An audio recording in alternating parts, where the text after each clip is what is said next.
হাঁটু জয়েন্টে ব্যথা, অস্থি সন্ধিতে ব্যথা, মাথা ব্যথা, গলা ব্যথা, পিঠে ব্যথা, নিউমোনিয়া, যেটা একদম কমন ফিচার্স আগের যে কোভিডের সাথে নিউমোনিয়া, এই নিউমোনিয়া থাকবে। এবং আমাদের যে ক্ষুধা লাগাটা সেটা একদম কমে যাবে। ভয়ের কিছু নেই। আমাদেরকে ফার্স্ট অফ অল হচ্ছে আগে যেভাবে কোভিড-19 হলেই কোনো ডাক্তার দেখতো না, ভয় পেত, কোনো হসপিটাল রিসিভ করতে চাইতো না।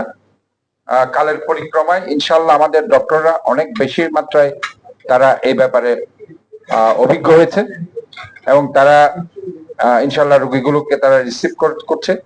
কিছু অসাধু ব্যবসায়ী কতক্ষণ মাস্ক নিয়ে ব্যবসা করছে, কতক্ষণ ভ্যাকসিন নিয়ে ব্যবসা করেছে, কতক্ষণ কিটস নিয়ে ব্যবসা করেছে, এবং এমন কোনো জিনিস নেই যে তারা ব্যবসা করেনি।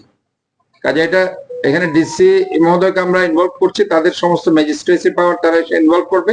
আমাদের সিটি কর্পোরেশন যেসব ম্যাজিস্ট্রেট আছে তাদেরকে আমরা সেই ম্যাজিস্ট্রেসি পাওয়ার তাদের আছে, তারা যে কোনো জায়গায় সেটা করবে এবং এটা একটা প্লাস পয়েন্ট। এবং এই ব্যাপারে যেহেতু আমরা আগের থেকেই আমরা জানি রোগীকে কিভাবে ট্রিটমেন্ট করতে হবে, কিভাবে ম্যানেজ করতে হবে, সো ইনশাল্লাহ এই ব্যাপারে আমি মনে করছি যে ভয় পাওয়ার কিছু নেই। আমাদের একটু কনফিডেন্ট থাকতে হবে এবং আমাদেরকে ভয় মুক্ত থাকতে হবে।